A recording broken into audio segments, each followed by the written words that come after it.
can you see the Eagles possibly dethroning the Cowboys in the NFC East? No, and I hate that they did this because now Skip Bayless is going to come out here. You see what USA Today did. Everybody picked the Eagles to win the division, and here are my Cowboys. I tried to warn you. Go ahead. I knew it was going to come. Look, Skip, the Eagles have built a very nice roster. But you know, in today's game, you can't build a roster good enough if your quarterback is not consistent and good enough.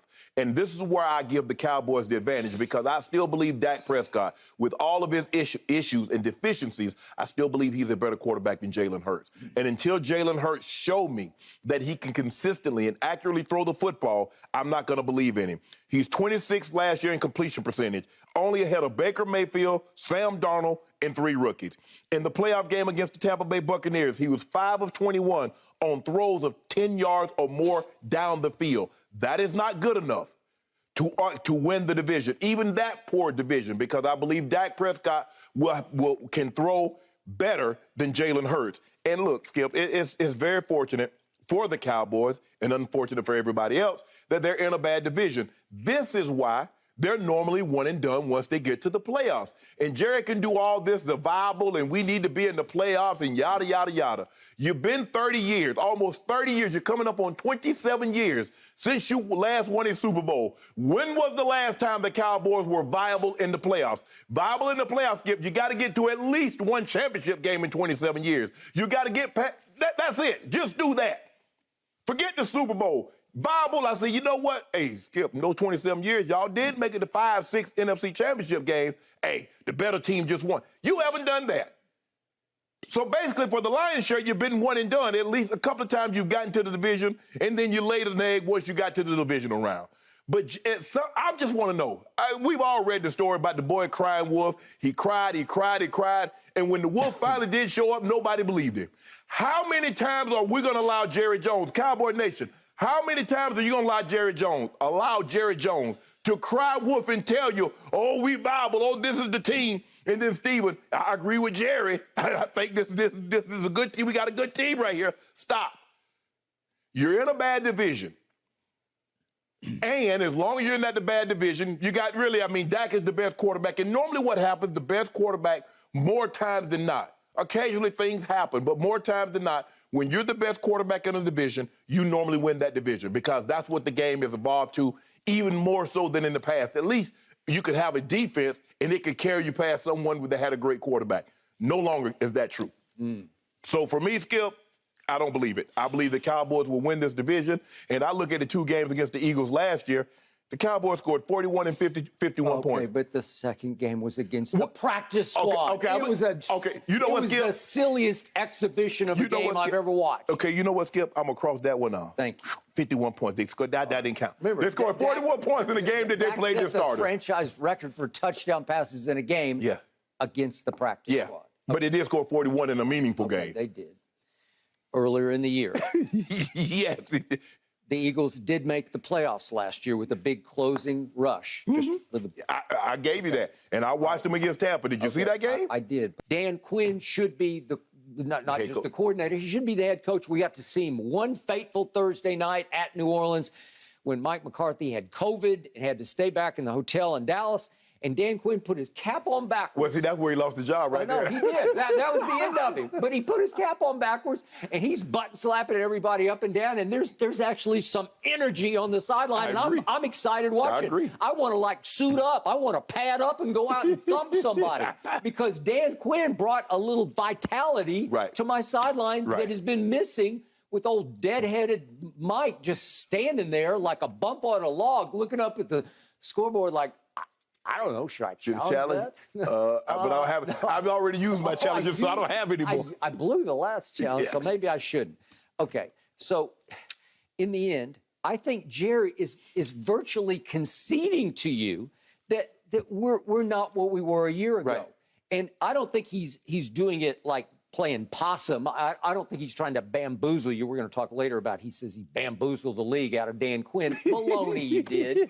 And Dan Quinn should be offended by that because I think Dan Quinn was right in the running for the Chicago job and your Broncos job. I think he was one of the last left standing in both places. And now Jerry's taking credit for I was playing poker with them, and I convinced them that he was going to be my coach, and they didn't want to get a bidding war with me, Jerry Jones. You know, I don't think that was going on. But you don't get into no bidding war because you think guys are just happy to have the job at the Cowboys. You don't feel you have to get into a bidding war. That's a fact. But Skip, the problem is that I have with Jerry, he says he wants to be fair to everybody. No, you want to be fair to yourself because you added no pieces, no considerable pieces that would give you a more advantageous situation, put you in a more advantageous situation to be viable in the playoffs. So you want to be fair to you. You're not trying to be fair to anybody else because only you could have done some of the things. Give Von Miller, well, I'm not saying you had to give him the money that Buffalo gave him, but he definitely wasn't going to take no step. He wasn't going to take the Randy Gregory deal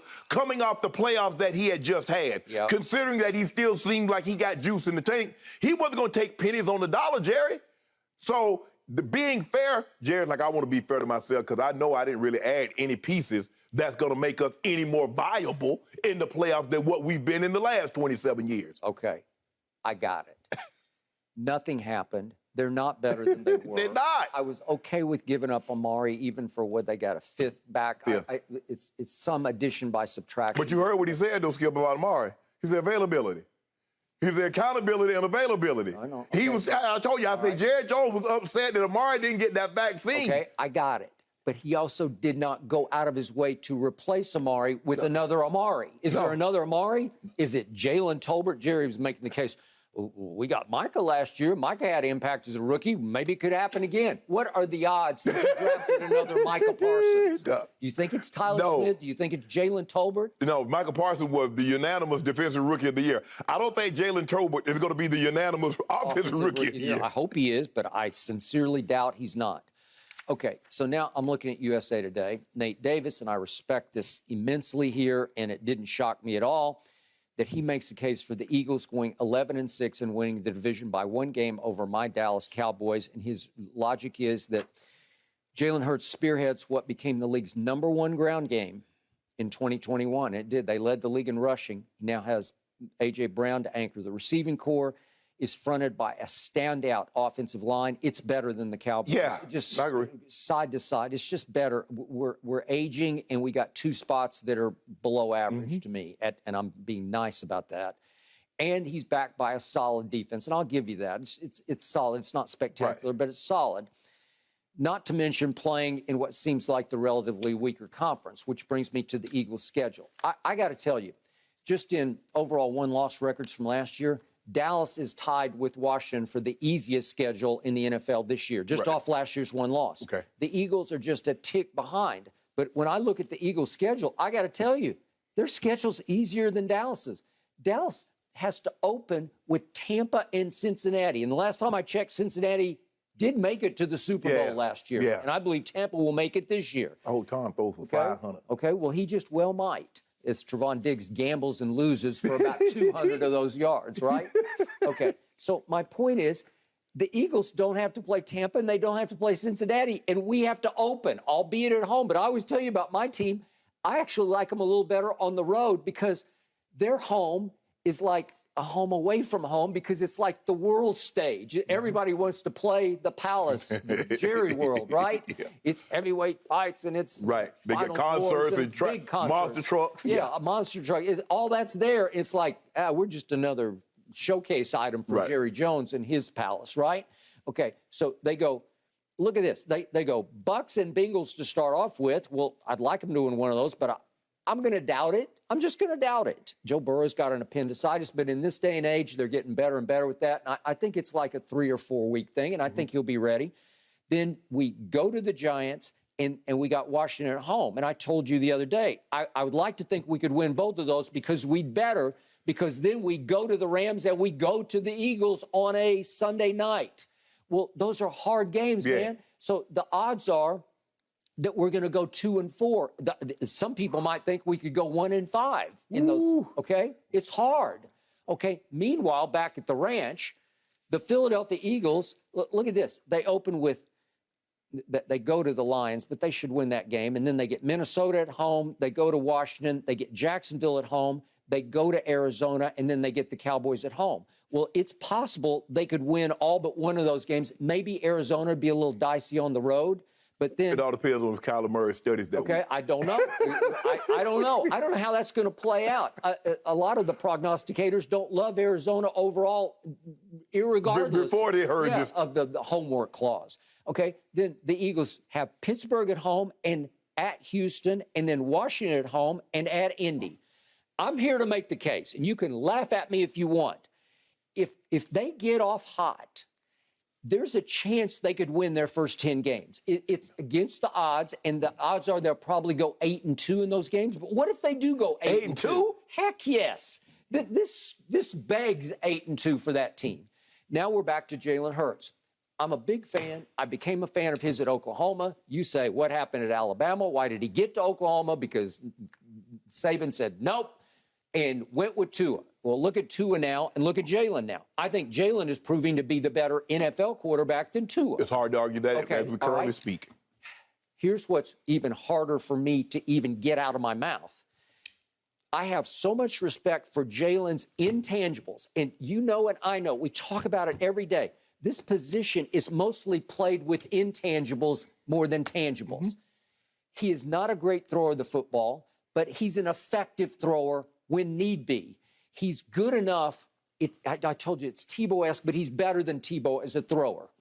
And yet, he's so good with the football. He's so good with his play fakes. He's so good with his legs. He's not a speed demon, but he's a powerhouse, man. He's pound for pound, they say he's the strongest guy in the weight room. And he leads them in the weight room. He's a leader at heart. He's a natural-born leader.